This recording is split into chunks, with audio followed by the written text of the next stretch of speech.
From the finest fashion, pizza, pasta, moretti, and apple or spritz by the river in Milan, to Sheffield with a pie and a pint. Yeah, we are back down to earth with a bump, with a very big fixture in a game that I believe, no matter what anyone is making noise about this week, that Newcastle United should win. It's Sheffield United away, it's the match preview, so if you want to hear my thoughts on the upcoming match, you know what to do by now. Make sure you stick around.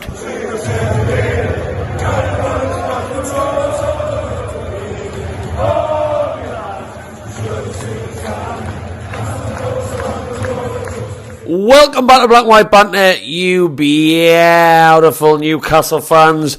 The matches are coming thick and fast. We are now one of them teams that travels all over Europe. We go from Milan to Sheffield to Dortmund to Paris. That's just what big teams do. And Eddie Howe's absolutely huge mags are now one of them teams. And what comes with that is a hell of a fixture list. But we have to find a way to deal with it.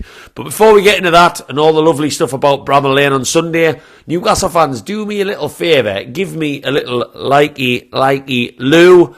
And whack that subscribe if you like my opinion by the end of this. Apologies that I'm doing 2 quick videos in succession. Anyone who currently subscribes might be thinking, bloody hell, Matthew, chill out. Have you not got any hobbies, you saddo? I wanted to do a video about what I thought, what I took away from the game at the San Siro in Milan on Tuesday once I'd finally recovered, got me head out my arse, spent some time with El Puccio and got back to work and whatnot. So that one just got posted earlier today. And now this one is going out because I couldn't not do a match preview because that would kill off my OCD of what I like to post.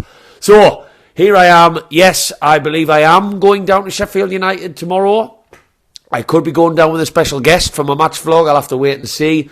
I think I am going. I'm not going to say 100% in case things went tits up and I'd look like a bit of a fool doing my match reaction from my living room. But yes, as I said earlier, the fixtures are now coming thick and fast, and we have to very quickly get in a mindset of, not so glamorous places, dressing rooms, and fixtures. And that's no disrespect to Sheffield United at all. But I think even the most diehard Sheffield United fan would admit that going from Milan in the San Siro with the Champions League music booming out and getting the hairs on the back of the neck, to having a load of angry Yorkshiremen screaming at them in Bramall Lane on a Sunday afternoon, hopefully the weather might be nice, I haven't looked yet, is not quite the same level of motivation and drive that maybe a footballer wants. The likes of Bruno and Tonali and whatnot are not going to be as up for the game on Sunday. But that doesn't mean they shouldn't be, or they shouldn't be putting in a performance. I just mean us as fans and them as players need to get used to this quick shift in locations. But it's a big game. It's a big game for so many reasons. I mean, yes, we got our season back on track against Brentford, and I said when at the end of that match that I wanted that to be used as a springboard to almost restart our season, because before Brentford there was a little spell of 2 weeks where we had no football after 3 consecutive defeats. We got the result and it wasn't pretty. We went to AC Milan, we got a decent result and it wasn't pretty. And I'm really now looking for this Newcastle team to break the mould. I want to see something good. And as I always do, I've watched other YouTubers, I've read other articles on my laptop, I've seen all the build-up to this game, and maybe I'm sounding blunt, maybe I'm sounding cocky or too confident, and I'm not normally. I don't buy some of it. I really don't. I've had people saying this is our biggest game of the season. Our hardest game of the season. Bollocks. And again, no disrespect to Sheffield United. It will be a hostile place to go. They are a very organised team. But we've bloody played AC Milan and Man City away. That's an absolute load of rubbish. Absolute load of rubbish. I've seen other people show me show on a video their predicted lineups and how they think Eddie Howe should totally mix it up. And my mind has been absolutely blown. Literally almost a full different 11, similar to what you'd play in the second round of the Carabao or the third round of the FA Cup. Yes, we've played on a Tuesday night, but these players are more than capable of having Wednesday off. I'm sure that was a day off when they flew back from Milan in the morning, which is only a 2-hour flight, by the way. Thursday was probably a light day, if not a day off. Friday, Saturday, Jesus Christ, I understand it's very demanding as a Premier League footballer, and especially now playing the Champions League. And there's a lot of fixtures, one after another. But that turnaround time from Tuesday night to Sunday is generous. And I am not sitting here saying that I want to see loads of changes, because I tell you what, if we played some of the predicted lineups and hoped lineups from some people I've seen on videos in the last couple of days, Sheffield United will not only be clapping their hands, they will batter us. Not for me at all, and that doesn't wash with me. The reason I think this is a game Newcastle should be playing well in and should be winning is because Newcastle, even though we might forget about it because we haven't started the season very well, are still a very good footballing side. Look at our team. Isak, Botman, Bruno, Tonali, Gordon, Barnes, who's barely even had a sniff. We have got some fantastic footballers. Kieran Trippier, Nick Pope after his performance on Tuesday. We should be going to Sheffield United. We should be the favourites at Sheffield United, and we should be going in with loads of confidence, with an expectation, a cocky expectation, which sometimes isn't a bad thing, to win the football match. And that's exactly what I'm going into this one for. And yes, I might get egg on my face. Yes, I'm worried about the game, which I'll talk about why in a second. But I'm not buying some of the things I've said about, some of the things I've seen about this match being one of the toughest and wholesale changes being needed. Not at all. Sheffield United, I'm just going to give a stat for you, have had the least shots per game out of any team this season, 8.2 to be exact, and they've had the most shots at them out of any other team this season as well.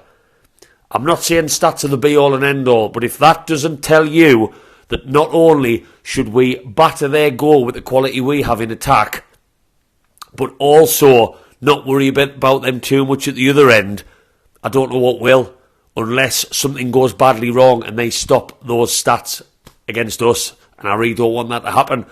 Now, before I touch on the things that I'm worried about, let's talk about the opposition a little bit in a bit more detail. Sheffield United, they do mix up their formation a little bit. They do play a 4-5-1. That does get mixed up to three at the back. The interesting thing I find with Sheffield United that they do adapt quite a lot, which we have to be watch out for. They have overlapping centre-backs. It's not the most common of features game by game in the Premier League, or generally speaking anyway.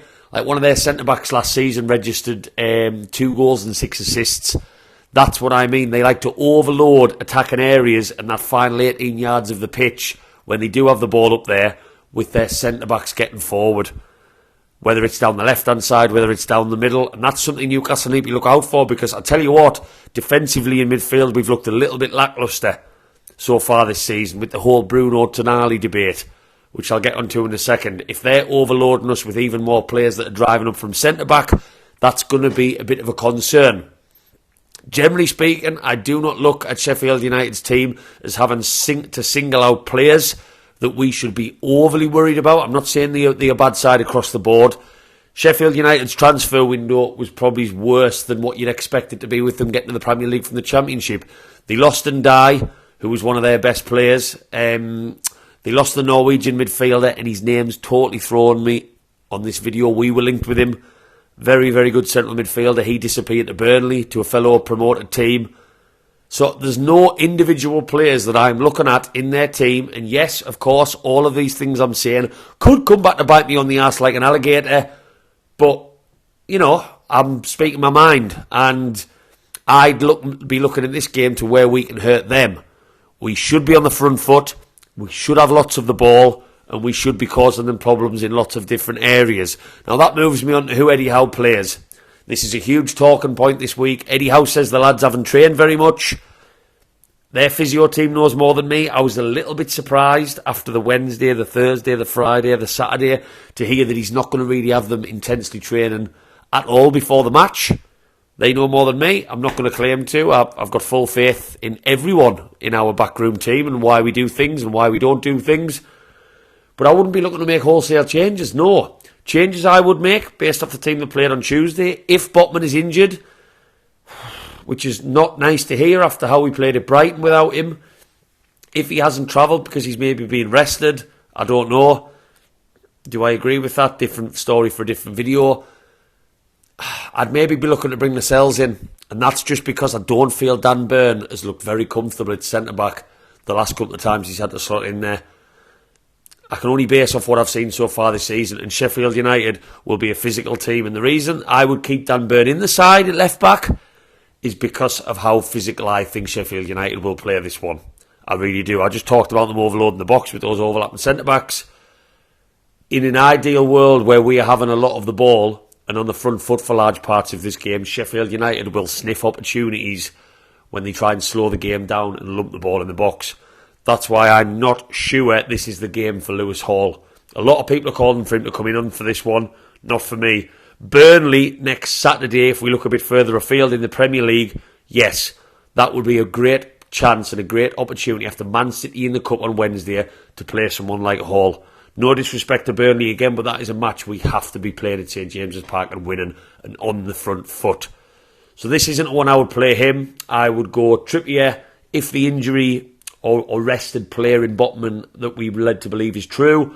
Trippier, Shea, Lascelles and Burn. Midfield, Longstaff picks himself for me. That one goes without saying.